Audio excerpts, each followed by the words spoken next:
As I rise to support the General Budget of the Government of India for 2016-17 presented by the Honourable Finance Minister, it is with a sense of both optimism for the country as a whole and with a sense of disappointment for my state of Andhra Pradesh, a new state with an old name and many challenges.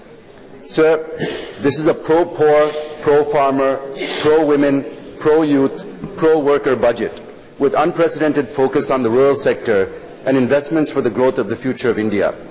Before getting to my comments on the budget in general, I would like to first take up the issues facing my state, sir, because in case I don't have the time to complete, I want to make sure that these points are made and are heard in this House.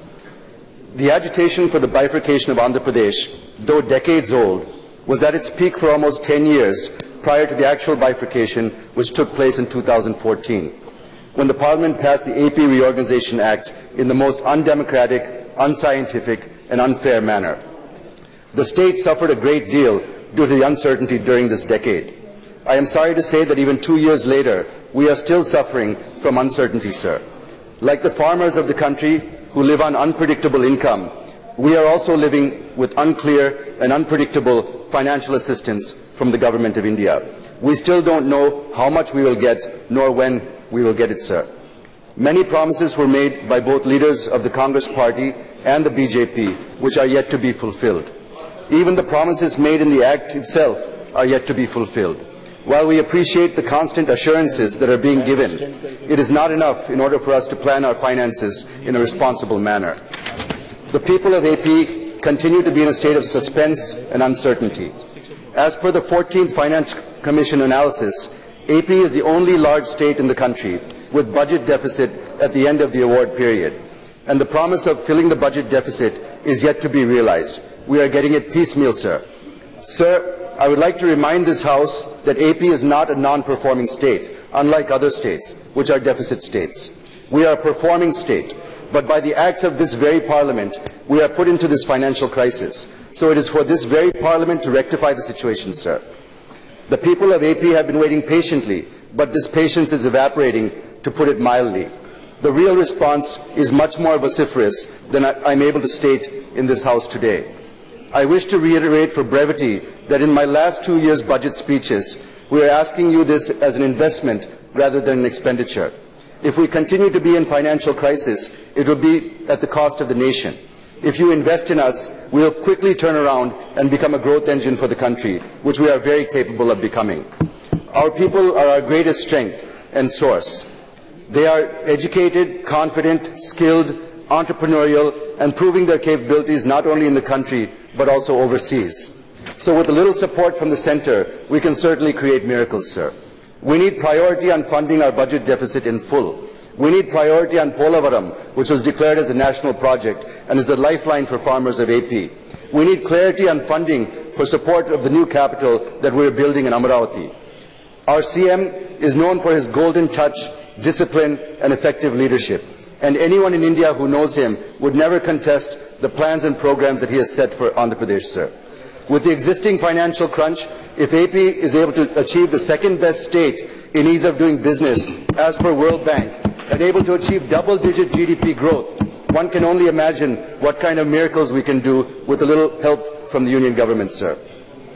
As per the 14th Finance Commission analysis, AP is the only large state in the country with a budget deficit even after 5 years. AP's revenue deficit in 2014-15, the first year after bifurcation, was 16,200 crores. As per the AP Reorganization Act, this was to be given to AP as a revenue deficit grant. So far, we have received only 2,303 crores. There is no indication of when we will receive the balance 13,897 crores due to us. We demand a clarification on this, sir. All the people of the United States from all regions had invested heavily to develop the capital city of Hyderabad, and the lion's share of revenue was coming from this city, which we have lost. We are in the process of building a new greenfield capital, Amaravati, on the banks of the river Krishna. It will be a matter of pride not only for the people of Andhra Pradesh, but for the whole country, sir. Our Chief Minister, Sri Nara Chandrababu Naidu Garu's vision is to have a smart, green, blue, efficient, vibrant, diverse, inclusive, livable and happy people's capital. The Honourable Prime Minister during the election campaign promised the people of Andhra Pradesh to support us in the building of a world-class capital and has pointed us in the direction of many fantastic new capitals around the world that have been built recently. It will take 3 to 5 lakh crores to achieve the vision of both our Chief Minister and our Prime Minister, sir.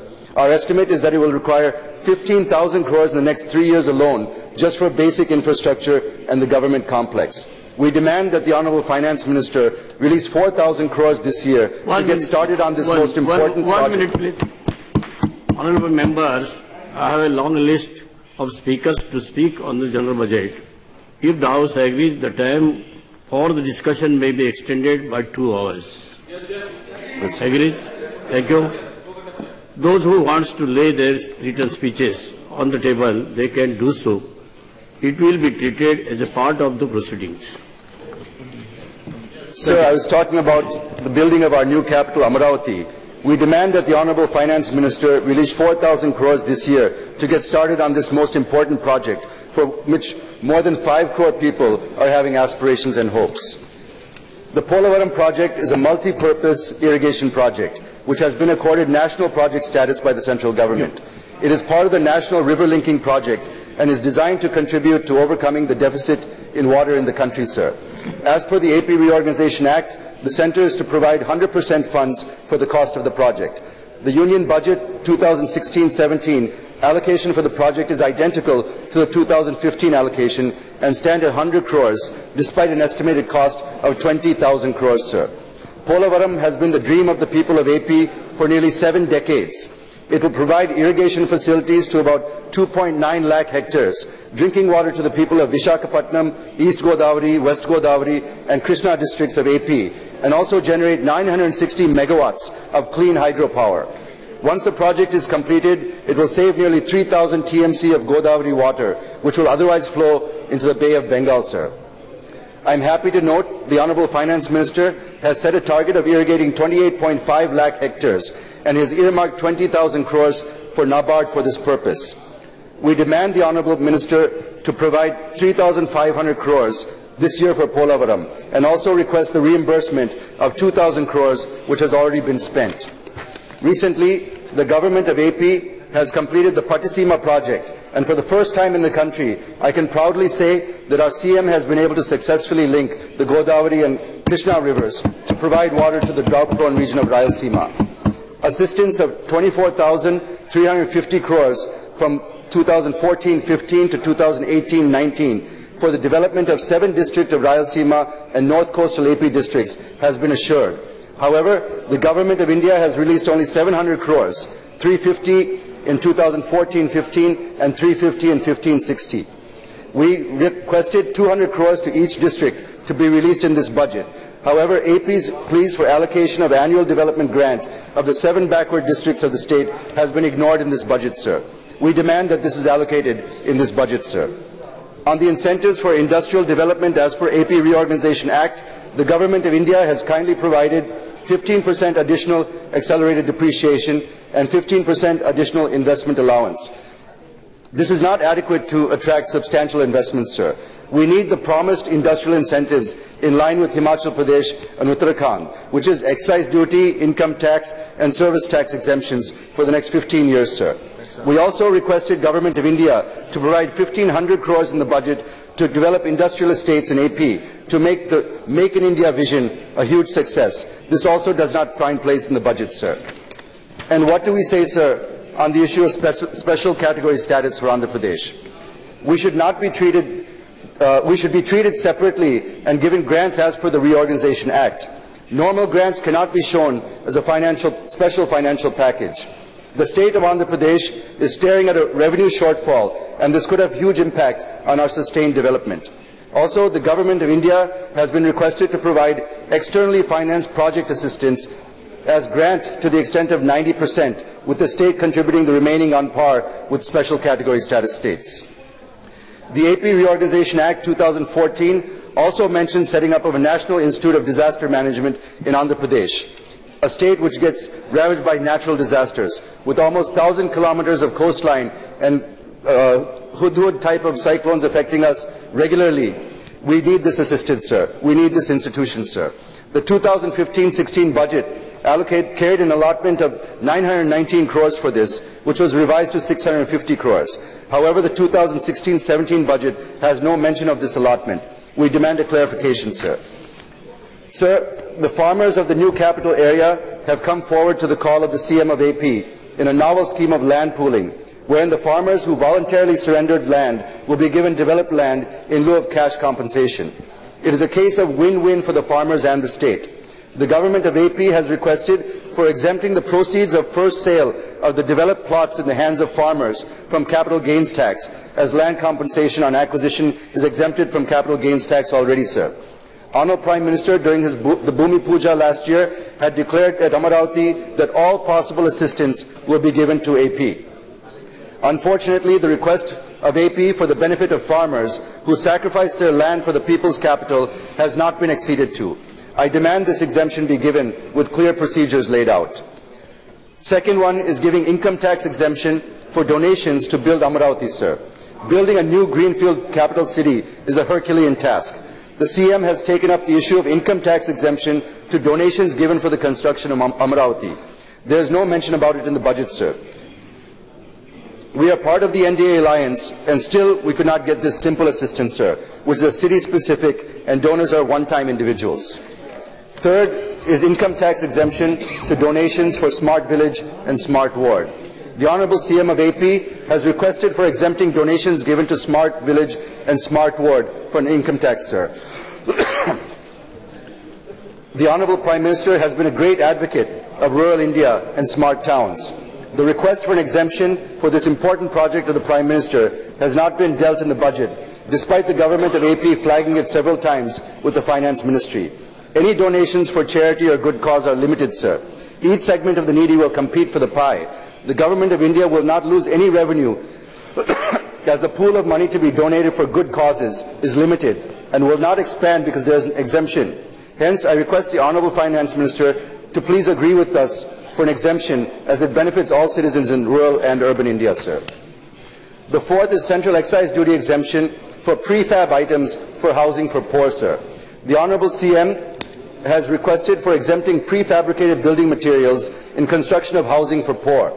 This request has been made in line with objectives of the Pradhan Mantri Awas Yojana. We are now left with just 4 years, and many millions of houses have to be constructed within the available financial resources to meet this objective. Unfortunately, the budget is silent on this. Exemption will not only help Andhra Pradesh, but all others in achieving the targets regarding housing. Prefab structures can be mass-produced economically and speedily to meet the requirements. Our visionary Chief Minister has requested, but the issues have not been adequately examined by the Finance Ministry. I request the matter to be re-examined and exemption to be given, sir. If need be, a sunset clause of March 2020 may be inserted to see that the exemption is for a limited period. As of now, there is no production of prefab structures, but now the technologies are available. The Finance Ministry need not worry about any revenue loss, as at present there is no production of such goods in large number. The exemption will create a new sunrise industry of prefab building materials and provide employment in the organized sector as well. Sir, to be frank, I am very happy with the announcement made by the Finance Minister in paragraph 111 of his budget that he will constitute a committee to review the FRMB Act. I am happy because AP is one state in the entire country reeling under severe financial crunch after its bifurcation. The CM of AP has been requesting for increasing the FRMB limit from 3% to 7%, keeping in view the dire financial situation in our state. I had raised this very issue in this very House exactly a year ago on 12th of March of 2015. Now our fiscal deficit is 2.9%.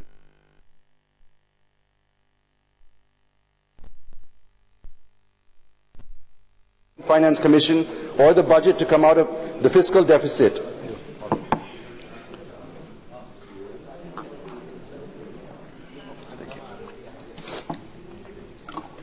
Sorry, sir.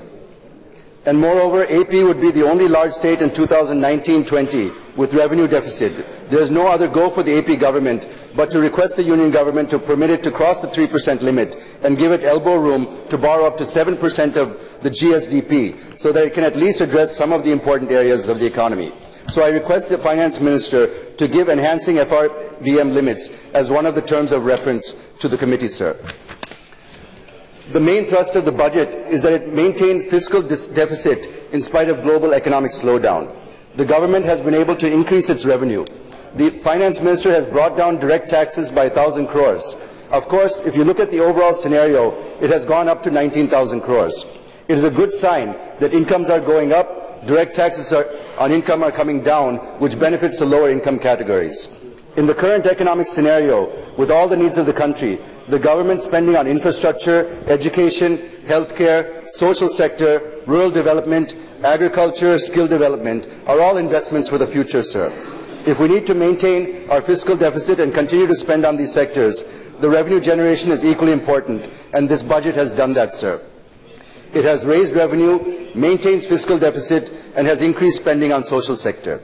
The rural economy, because of increasing distress that the farmers are under, has been given a huge push. This government is sensitive to understand the plight of farmers and increase the spending on agriculture, rural economy at an unprecedented level, sir. All farmers, regardless of which state they are from, will benefit from this. Sir, the rich has also been taxed, indicates that the Finance Minister has shown social justice. Sir, we are all one family, Vasudevaka Kutumbakam, and in a family, those who are doing well has to contribute more to the welfare of other members of the family. Anyone who is impacted by this should feel that they are contributing rather than feeling the weight of their own wallet, sir. The important role of any government is to create opportunities for fostering human capabilities that are equal and empowering. And fundamental to this are health, education, and livelihood. While the JAM was spoken as a magic trinity, but the real trinity to my mind is health, education, and livelihood. And in the rural context, this will be health, education, agriculture, and livelihood, or HEAL, sir, H-E-A-L. So the JAM trinity and healing touch only can cure Bharat, sir. And it is for everybody to see this very thrust in this budget, sir. Sir, the President has outlined 3 fundamental tenets to achieve the government's goal of Sabka Saath, Sabka Vikas. Following his footsteps, the Finance Minister has built his budget on 9 distinct pillars to transform the country. The pillars start from agriculture and farmers' welfare, rural development, social sector to tax reforms. But due to time constraint, I wish to touch only upon some of these pillars, sir. I first touch upon 2 pillars of agriculture and rural development.